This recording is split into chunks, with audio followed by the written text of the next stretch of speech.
एक सवाल आपको हम दिखा रहे हैं, 2 दिन से सर्कुलर मोशन 3 क्लासेस चल रहा है, आप बहुत अच्छे बेसिक सवाल सब बना लिए होंगे, डायरेक्ट फॉर्मूला पे है और उन सवालों को करवा के हम टाइम वेस्ट भी नहीं करना चाहते। लेकिन फिर भी आपके लिए एक सवाल देखिए, स्क्रीन पे आ रहा है, स्क्रीन शेयर करते हैं। ओके, HCO में हम बुक खोले हैं, HCO में आपके स्क्रीन पे आपको दिखेगा खुलते हुए। ओके ठीक है, सर्कुलर मोशन भी है, खुला ही हुआ है ऑलरेडी। क्वेश्चन नंबर 24 काफी इंटरेस्टिंग प्रॉब्लम है। क्वेश्चन नंबर 24, आप इसको इनर्शियल और नॉन इनर्शियल दोनों फ्रेम से बना सकते हैं, लेकिन फिलहाल इस सवाल को देखते हैं कि सवाल है क्या।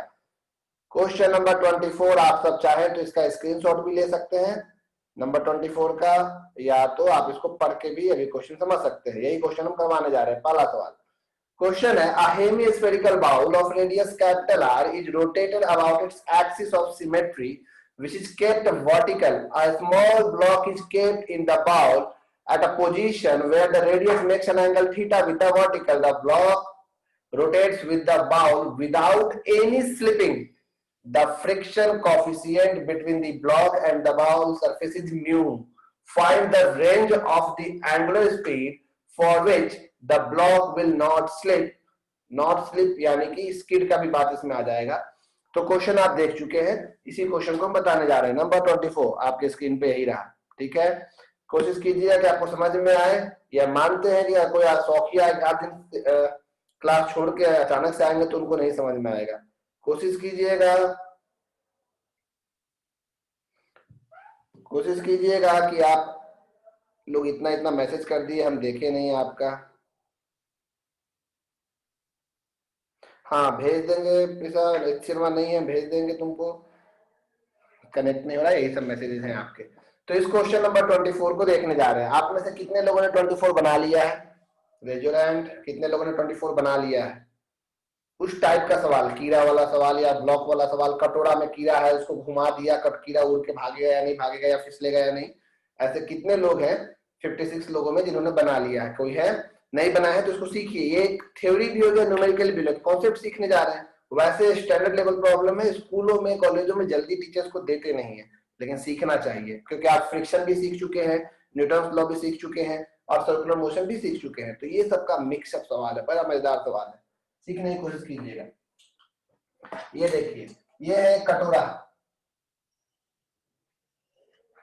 पसंद नहीं आया कटोरा हमको क्योंकि जगह कम है कटोरे के पास। नया कटोरा पसंद क्यों नहीं आया? हम कौन सा पिकासो वाला पेंटिंग बनाएंगे? इतना जगह कम था इसलिए इधर कर रहे हैं, और बड़ा ही बनाना पड़ेगा एफबीडी के लिए।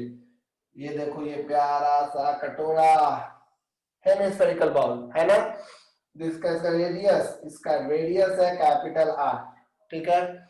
यहाँ एक बॉक्स यहाँ पे रखा हुआ, छोटा सा ये ब्लॉक, लकड़ी का टुकड़ा। अगर टुकड़ा यहाँ रखेंगे तो टुकड़ा स्लिप कर जाएगा ना, टुकड़ा यहाँ रखेंगे टुकड़ा स्लिप कर जाएगा, फ्रिक्शन है फिर भी स्लिप कर जाएगा। ये देखो, ये टुकड़ा है, यहाँ पे टुकड़ा, एक छोटा सा टुकड़ा आपको दिख रहा है, ये टुकड़ा जो है, अच्छा ये क्वेश्चन में ये मान लो ये ओमेगा एंगुलर वेलोसिटी से घूम रहा है, एंगुलर वेलोसिटी से ओमेगा से घुमा रहे हैं आप, और ये जो है, ये टुकड़ा जो है वर्टिकल के साथ थीटा एंगल बना रहा है। तो अगर आप बहुत तेज घुमाइएगा कटोरा को, बहुत तेज, तो ये टुकड़ा ऊपर की ओर स्किड कर जाएगा, और बहुत धीमे घुमाइएगा, धीमे हल्का सा घुमाएगा तो टुकड़ा नीचे को स्लिप कर जाएगा। तो आपको एक स्पीड ऐसे घुमा दीजिए कि टुकड़ा इसमें चिपका ही रहे, अगर हल्का तेज घुमाएगा टुकड़ा चिपका ही रहेगा। लेकिन आपको एक मैक्सिमम स्पीड बताना है, कितना तेज घुमा सकते हैं कि टुकड़ा ऊपर ना भागे, स्किड करता है तो ऊपर भागता है, और कितना धीमे घुमा सकते हैं कि टुकड़ा नीचे न जाए, यहीं पे टिका रहे। अब गौर कीजिएगा, ये टुकड़ा का सर्कुलर पाथ कुछ ऐसा होगा ना जी, ये टुकड़ा का सर्कुलर पाथ होगा और ये टुकड़े का रेडियस होगा। देखो ये टुकड़ा यहाँ है तो यहीं पे इसका सर्कुलर पाथ बनेगा। अच्छा यहाँ से यहाँ तक का दूरी तो रेडियस आर है, कोई दिक्कत नहीं है, और ये इसका रेडियस है स्मॉल आर। अब एक बात आपको समझ में आनी चाहिए शायद, मैं भी यहाँ बता दें इसको। अगर आप ये डायग्राम देख रहे हो तो ये एंगल थीटा है और ये आर है ना, ये वाला ट्रायंगल, ये अन्य है ना। इस ट्रायंगल में अगर ये थीटा है, ये आर है, तो ये जिधर थीटा होता है 10th क्लास के हिसाब से जिधर थीटा होता है वो कॉस होता है, पता है ना आपको। तो ये वाला साइड हो जाएगा आर ऑफ कॉस थीटा। ठीक उसी तरह से ये वाला साइड हो जाएगा आर ऑफ साइन थीटा। इसका मतलब ये कि यहाँ जो आप रेडियस आर देख रहे हो ना, आर का वैल्यू असल में आर ऑफ कौन सा थीटा है, sine theta, r of sine theta. कहीं कोई दिक्कत नहीं। अब इस बॉक्स पे कौन कौन सा फोर्स लग रहा है, उन फोर्स को देखते हैं। सबसे पहला फोर्स हम सब जानते हैं, इस बॉक्स पे जो पहला फोर्स लग रहा है ये इसका वेट लग रहा है mg। दूसरा एक नॉर्मल फोर्स लग रहा है n। नॉर्मल फोर्स तो जानते हो ना, हमेशा परपेंडिकुलर होता है और किसी भी सर्कल या स्फीयर में जो परपेंडिकुलर लाइन होता है वो हमेशा सेंटर से पास करता है, इसलिए नॉर्मल फोर्स इधर लगा है। दिखा आपको नॉर्मल फोर्स। हाँ, अभी हम मिनिमम मानते हैं कि स्पीड कम से कम चलाएंगे, तो कम से कम चलाएंगे तो ये नीचे की ओर स्लिप करना चाहेगा। जब ये नीचे की ओर स्लिप करना चाहेगा तो फ्रिक्शन ऊपर की ओर लग जाएगा। फ्रिक्शन रोक के रखेगा ना भाई, फ्रिक्शन हमेशा टेंजेंशियल लगता है अलोंग द सरफेस। जितने लोगों ने सर्कुलर मोशन और फ्रिक्शन मेरे से सीखा है उन्हीं को समझ में आया। कोई आज पहला दिन आए होंगे चिंता ना करें, माहौल देखे समझे, कोई भी डाउट पूछना हो आप मेरे नंबर पे मैसेज करेंगे क्लास के चलते हुए बीच में, और चलते क्लास में हम आपको देखेंगे। मेरा वॉइस क्रैक हो रहा है ये बोले हैं कुमार बनमाल। कुमार बनमाल हमको पल पल का खबर देते रहते हैं, हम अपने आप को म्यूट कर लिए, ये भी हमको बता रहे हैं। अच्छा, ऋषभ त्रिपाठी भैया स्कूल का एग्जाम चल रहा था इधर, आज हम खत्म हुआ है इसीलिए बना के नहीं बना भेज पाए, कोई बात नहीं है। एंगुलर फ्रीक्वेंसी इसी चैप्टर में है क्या, नहीं करना, एंगुलर फ्रीक्वेंसी इस चैप्टर में नहीं है। हर्षित राज भैया तुम लोग सब, अच्छा ये मीम बना के भेजा है हर्षित राज ने कुछ, तुम लोग सब आंसर बना के नहीं भेजते हो लेकिन मीम तुरंत भेज देते हो। अच्छा ओके, नहीं नहीं मीम तो वो पसंद है, मीम आप बना के भेजिए, कोई दिक्कत नहीं है, लेकिन आपका मीम को समझ ही में नहीं आया, थोड़ा बहुत समझ में आया। रागनी कच्छप ज्वाइन नहीं हो रहा है, ओके कोशिश कीजिए, कोई भी जरूरी बात हो में से बीच में देख लेंगे, ठीक है। यहाँ वेट लगा है mg, यहाँ लगा फ्रिक्शन, इधर लगा नॉर्मल, ये रेडियस r का सिंबल है, ये radius r, this one is your radius r, okay. अब यहाँ गौर से समझिएगा बहुत ही आराम से, फ्रिक्शन तक तो ठीक है। अगर हम आपसे पूछे कि ये थीटा तो ये एंगल कितना होगा, आप तुरंत मुंह उठा के बोल जाए ये थीटा तो ये थीटा, बिल्कुल सही बात है, क्या नहीं बोलिएगा। ये n है तो इधर क्या टूटेगा, n cos थीटा। कम से कम सब लोग मेरा वेक्टर का वीडियो देख चुके होंगे, उसमें हम सिखाए हैं, जो वेक्टर से नहीं पढ़े हैं। जब थीटा हो तो कंपोनेंट क्या लगता है, cos। जैसे यहाँ पे r था ये थीटा, इधर r cos थीटा, यहाँ n है ये थीटा, इधर n cos थीटा, है ना। और इधर सेंटर की ओर क्या टूटेगा, n sin थीटा। देख रहे हैं आप, ध्यान से, अच्छे सवालों के लिए पेशेंस जरूरी है। उसी तरह से अब फ्रिक्शन के दो कंपोनेंट को हम तोड़ना चाहते हैं, तो सोच के जवाब दीजिएगा आप। फ्रिक्शन लग रहा है यहाँ पे, बॉक्स छोटा बॉक्स नहीं बड़ा बॉक्स है, तो कलर कर दिए ताकि ये और गंदा दिखे। हाँ, ये हम डॉटेड लाइन से बस बना दिए हैं ऐसे एंगल के लिए। सोच के जवाब दीजिए, ये थीटा है तो ये एंगल आपका 90 माइनस थीटा होगा, क्योंकि फ्रिक्शन टेंजेंशियली जाता है, रेडियस और टेंजेंट के बीच का एंगल 90 डिग्री होता है। अगर ये 60 डिग्री है तो ये 30 डिग्री होगा, और ये रेड लाइन भी 90 डिग्री पे है, अगर ये 30 होगा तो ये फिर से 60 हो जाएगा, यानी ये भी थीटा हो जाएगा। गौर कर रहे हैं हमने क्या किया, एफ का ये एंगल थीटा बन रहा है सीधे लाइन से, तो एफ का भी दो कंपोनेंट टूटेगा, इधर साइड कंपोनेंट क्या टूटेगा, एफ ऑफ कॉस थीटा, और दूसरा कंपोनेंट जो ठीक परपेंडिकुलर जाएगा इधर साइड, ये होगा एफ ऑफ साइन थीटा। तो इस डायग्राम में अभी हम ओमेगा मिनिमम का केस लिए हैं, यानी कम से कम कितना तेज चलाएंगे। अगर यही केस 1 अभी चल रहा है, अगर हम ओमेगा मैक्सिमम निकालते, क्योंकि क्वेश्चन में दोनों निकालने बोला है, मिनिमम भी और मैक्सिमम भी, तो मैक्सिमम में सेम चीज ये ऊपर भागना चाहता तो फ्रिक्शन नीचे लगता, ठीक है ना, क्योंकि वो फ्रिक्शन उसको रोकता, नीचे की ओर बचाता। तो ये हम मिनिमम का केस लिखे, उसमें मैक्सिमम होता। तो ये आप इसका फोटो जरूर खींच ले। फिलहाल अब इसका मैं आंसर बताने जा रहे हैं, इसमें कहीं कोई डाउट है तो आप पूछिए कि कौन सा फोर्स कैसे लगा। बिल्कुल नॉर्मल सी बात है, मौत का कुआं में जब कुआं ऐसे होता है, मौत का कुआं जब घूमता है उसमें आदमी, तो जिस जगह वो बाइक घुमा रहा है उतना ही सर्कल ना उसका होगा, ये पूरा कटोरा घूमेगा, लेकिन ये तो यहीं पर चिपका हुआ है, तो इसीलिए इसका यही रेडियस लेना होगा। ये ट्रायंगल में ये पूरा यहाँ से यहाँ तक रेडियस कैपिटल आर क्वेश्चन में दिया है, बाउल का रेडियस, ये आर, और बोला है थीटा एंगल पे, तो ये आर, ये वाला रेडियस जो स्मॉल आर लिख रहे हैं असल में वो आर साइन थीटा है, ठीक है। हम इसका फोटो आप ग्रुप पे भेज रहे हैं।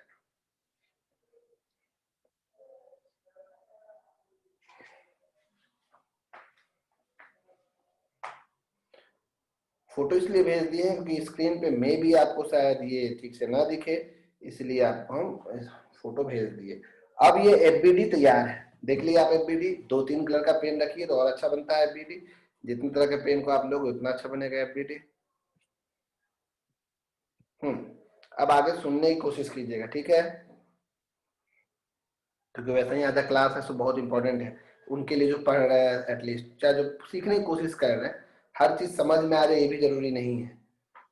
अब यहाँ ध्यान से देखिए आप, इधर साइड ये बॉक्स रेस्ट में है, ऊपर में 2 फोर्स लग रहा है, एन कॉस थीटा और एफ साइन थीटा, और नीचे भी लग रहा है एम जी। तो कौन सा 2 फोर्स मिले, किसको बैलेंस करेगा? तो यहाँ पे n cos theta plus f sine theta is equal to m g. आपको ये साफ साफ दिख रहा होगा। फ्रिक्शन का फॉर्मूला होता है म्यू टाइम्स नॉर्मल, फ्रिक्शन होता है म्यू टाइम्स नॉर्मल, यानी n cos theta plus mu times normal of sine theta is equal to m g. Normal common निकल गया, cos theta plus mu sine theta is equal to m g. Normal का value आ गया m g divided by cos theta plus mu sine theta. Equation number 1। देखो कहीं कोई तकलीफ नहीं है, इक्वेशन नंबर 1 तक तो कोई तकलीफ नहीं होना चाहिए। देख लीजिए हमने कुछ नहीं किया, ये 2 फोर्स ऊपर था, ये नीचे था, ये दोनों मिलकर जस्ट इसको बैलेंस कर रहा था। फ्रिक्शन की जगह पे उसका formula mu times normal put किए, नॉर्मल कॉमन निकाले। हम सब जानते हैं सेंट्रीपिटल फोर्स का फॉर्मूला होता है mv square by r. Since centripetal force is equal to m r omega square, ये भी तो फॉर्मूला है, mv स्क्वायर बाई आर है तो m r ओमेगा स्क्वायर भी तो होता है फॉर्मूला, तो हम लिखे m r ओमेगा स्क्वायर। दिख रहा है ये भी formula v equal to r omega, उससे बना है m r omega square. Centre की ओर 2 फोर्स लग रहा है, एक सेंटर की ओर लग रहा है n sin थीटा और जस्ट अपोजिट लग रहा है f cos थीटा। अच्छा तो यहाँ पे सेंटर की ओर जो लग रहा है वो है n sin थीटा, हमेशा सेंटर वाले को प्लस लेना है, minus f cos theta is equal to m, radius r ये है value, r sin theta last में पुट करेंगे ना, देख लीजिए m चमक नहीं रहा है फिलहाल क्योंकि हम यहाँ पे खड़े हैं लाइट के पास, हम हटेंगे तो ये चमकेगा। अभी दिख रहा है आपको m, आर के जगह पे आर साइन थीटा, लेकिन अभी हम आर ही लिख रहे हैं, ओमेगा का स्क्वायर, देख लीजिएगा ये ओमेगा मिनिमम है का स्क्वायर, क्योंकि आप ये केस लेके चल रहे हो। फ्रिक्शन का फॉर्मूला क्या होता है म्यू टाइम्स नॉर्मल, तो एफ के जगह फिर से लिखेंगे म्यू टाइम्स नॉर्मल ये वाला, तो यहाँ का म्यू टाइम्स नॉर्मल, ये नॉर्मल कॉमन हो जाएगा एन, तो क्या बचेगा जरा बताइए, बहुत अच्छे आप बिल्कुल बता पाएंगे, sine theta minus mu cos theta is equal to m r omega minimum का स्क्वायर। कहीं कोई तकलीफ नहीं, एन का वैल्यू यहां से पुटपुटा दे, नहीं पुटपुटा है, पुटपुटाते हैं एम जी, पुटपुटाना यानी पुट करना, m g by cos theta plus mu sine theta, और यहाँ पे क्या लिखेंगे बताओ, sine theta minus mu cos theta is equal to m r omega minimum का स्क्वायर। दिखा, फिर से नॉर्मल का वैल्यू ये वाला यहाँ पे पुट कर दिया आपने बस, और कुछ भी यहाँ पे नया काम नहीं हुआ है, ठीक है। अब देखिए कुछ कैंसिल करते हैं, m से m कैंसिल होगा, r के जगह पे क्या लिख सकते हैं, वैसे हम बार बार बोल दे रहे हैं, r के जगह लिख सकते हैं आप r साइन थीटा, जगह बना लेते हैं थोड़ा साफ सुथरा। मेरा बोर्ड यहाँ बहुत छोटा है, वो छोटा बोर्ड में इतना छोटा एफबीडी नहीं, मैं कोचिंग में आप रहते ऑफिस वाला बोर्ड रहता है एकदम आधा बोर्ड भरते हैं, लेकिन चलो लॉकडाउन में, अब तो लॉकडाउन भी खत्म है, m r sine theta into omega minimum का स्क्वायर। देखिए कहीं कोई तकलीफ नहीं, कितना आसान है दुनिया और कितना आसान है साइंस, सब लोग कॉम्प्लिकेटेड खुद वो खुद बना के रखे हैं लोग। एम से एम कैंसिल हो गया, ओमेगा मिनिमम का वैल्यू कितना आएगा, देयरफॉर ओमेगा मिनिमम का स्क्वायर इज इक्वल टू, ये वाला टर्म डिवाइड में ले आएंगे, g divide by r sine theta into में sine theta minus mu cos theta divided by cos theta plus mu sine theta. ये जो वैल्यू आया ना आपका, ये अंडर रूट क्यों होगा, क्योंकि ओमेगा मिनिमम का स्क्वायर था, तो ये देखिए कितना आसानी से बन गया, ये हो गया आपका मिनिमम स्पीड, इससे कम नहीं कर सकते। फिर से देख लीजिए, एक बार दो बार। इस बार आपका ऊपर का दो फोर्स n cos थीटा और f sin थीटा नीचे के फोर्स mg को बैलेंस कर रहा था, इसलिए हमने n cos theta plus f sin theta is equal to mg लिखा। n cos theta plus friction की जगह हमने लिखा mu times normal. Mu times normal में से ये वाला नॉर्मल कॉमन निकाल दिया आपने, cos theta plus mu sin theta बचा, यहाँ से n का वैल्यू निकल गया। अब सेंटर वाला ये है, इसके लिए सेंटर ये है O। इस लाइन में दो फोर्स है, एक सेंटर की ओर एक सेंटर के अपोजिट। सेंटर की ओर वाला को पॉजिटिव लेते हैं, अपोजिट वाले को नेगेटिव। सेंट्रीपिटल फोर्स का दो फॉर्मूला होता है, mv²/r या mr ओमेगा स्क्वायर, एक v के टर्म में एक ओमेगा के टर्म में। इसमें एंगुलर स्पीड पूछा था, मैक्सिमम मिनिमम रेंज, इसीलिए ओमेगा निकालना पड़ा हमें और कुछ नहीं। तो हम यहाँ पे centripetal force mr omega square में ओमेगा ये सेंटर की ओर जो था उसको प्लस, अपोजिट वाले को माइनस, माने n sin theta minus f cos theta mr omega minimum का स्क्वायर। ओमेगा मिनिमम केस ले रहे थे, n का वैल्यू यहाँ पे पुट कर दिए और r के जगह, स्मॉल r के जगह असल में वो कितना है r sin थीटा वो पुट कर दिए, और कुछ भी नहीं। ठीक है, तो आप इसका फोटो ले ले अगर चाहे तो।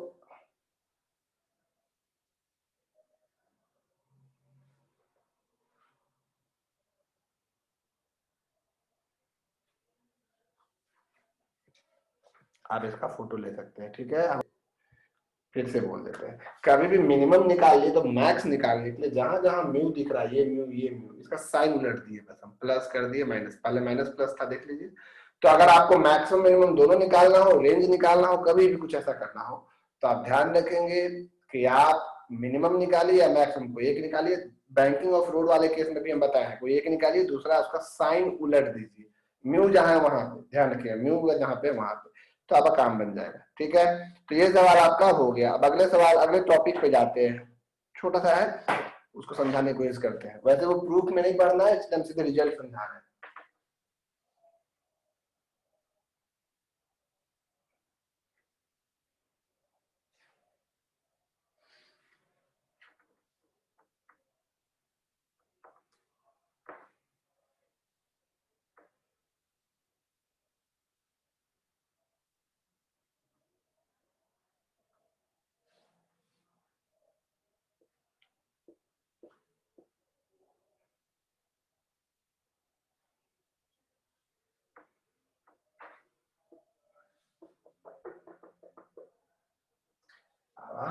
देखेंगे इसको, नॉन यूनिफॉर्म। अच्छा, ये मीटिंग जैसे ही खत्म होगा, अगला मीटिंग आप ज्वाइन कर लेंगे, जैसे ये खत्म होगा अगला मीटिंग ज्वाइन कर लीजिएगा सेम आईडी पासवर्ड से।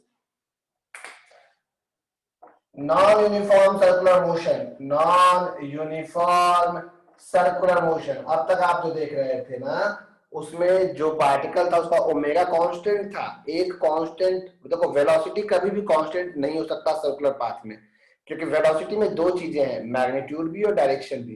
कोई चीज सर्कुलर ट्रैक में है तो हर बार उसका डायरेक्शन बदल रहा है, भले स्पीड आप कांस्टेंट रख सकते हैं लेकिन वेलोसिटी कांस्टेंट नहीं हो सकता है। हाँ, ओमेगा कांस्टेंट हो सकता है। ओमेगा का डेफिनेशन क्या होता है कि भाई कितना एंगल बनाया per unit time, the angle describe per unit time omega, angular velocity. Angular velocity के बारे में आपको बता चुके हैं। अगर दिए गए टाइम में मान लो कि इक्वल टाइम इंटरवल में हर समय इक्वल ही एंगल डिस्क्राइब करता है, तो वो कहलाता है यूनिफॉर्म सर्कुलर मोशन, एक ही स्पीड में है वो, लेकिन कभी उसका स्पीड ज्यादा हो रहा है कभी स्पीड कम हो रहा है, तो वो आता है नॉन यूनिफॉर्म सर्कुलर मोशन।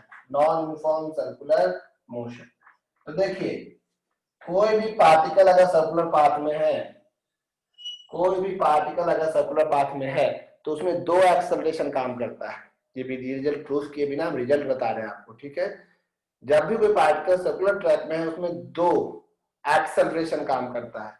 एक एक्सेलरेशन जो काम करता है वो टुवर्ड्स सेंटर काम करता है, इसको कहते हैं सेंट्रीपिटल एक्सेलरेशन, और एक काम करता है टेंजेंट की ओर, ये हो गया रेडियल एक्सेलरेशन, ये हो गया टेंजेंशियल एक्सेलरेशन। ठीक है, तो दो एक्सेलरेशन काम करता है। नंबर वन, देखो दो एक्सेलरेशन कौन कौन है। सबसे पहला है आपका ए आर। ए आर आपका है रेडियल एक्सेलरेशन, रेडियल एक्सेलरेशन। और रेडियल एक्सेलरेशन सिर्फ एक चीज के लिए जिम्मेदार होता है, ये सिर्फ डायरेक्शन चेंज करता है, ये आपके वेलोसिटी का वैल्यू मैग्नीट्यूड नहीं बदलेगा, ये सिर्फ और सिर्फ डायरेक्शन बदलता है, आपको उस ट्रैक में बनाए रखता है। रेडियल एक्सेलरेशन का फॉर्मूला होगा v² बाई r, या तो आर ओमेगा स्क्वायर। ये किस चीज के लिए जिम्मेदार है? Responsible for the change in direction of the particle. ये पार्टिकल के डायरेक्शन को चेंज करने के लिए सिर्फ और सिर्फ जिम्मेदार है। ये सिर्फ और सिर्फ पार्टिकल के डायरेक्शन को चेंज करने के लिए जिम्मेदार है। Number 2, AT is your tangential acceleration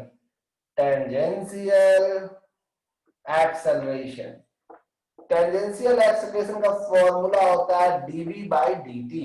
ये दोनों वेक्टर में भी आप समझ सकते हैं, दो एक्सेलरेशन या वेक्टर क्वांटिटी। तो दो एक्सेलरेशन है, एक है रेडियल और एक है टेंजेंशियल।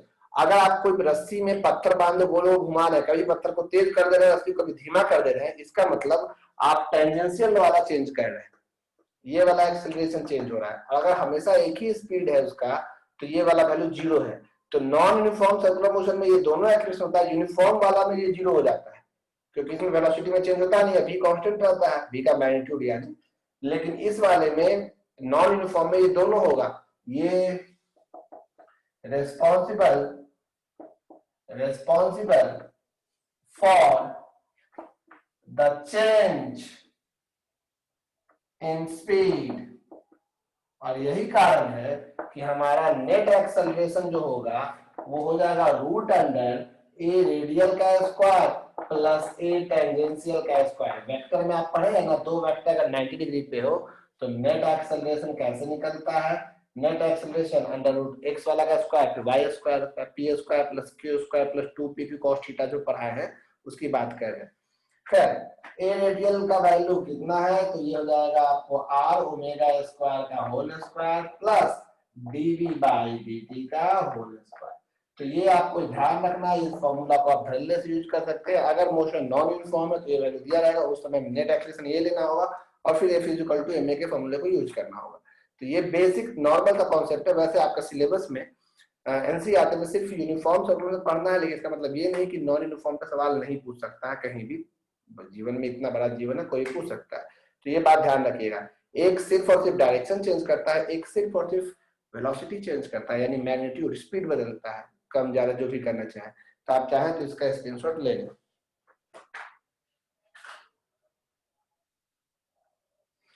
हाँ, अंकित कुमार का कहना है कि पिछले सवाल में आपने ओमेगा मैक्स निकाला, मिनिमम निकाला और मैक्स को डायरेक्ट लिख दिया। क्या एग्जाम में पूरा बनाना होगा या हम भी डायरेक्ट लिख सकते हैं?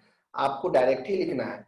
रेंज जब भी पूछेगा एक निकालिएगा, दूसरा सिमिलरली ओमेगा मैक्स डायरेक्ट लिख दीजिएगा आंसर।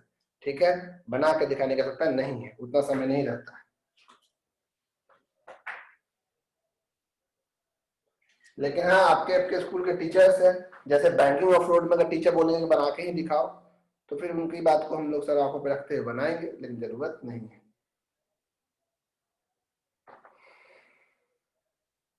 देख लीजिए, या तो कोई समस्या हो आप हमसे पूछ सकते हैं, अदरवाइज आगे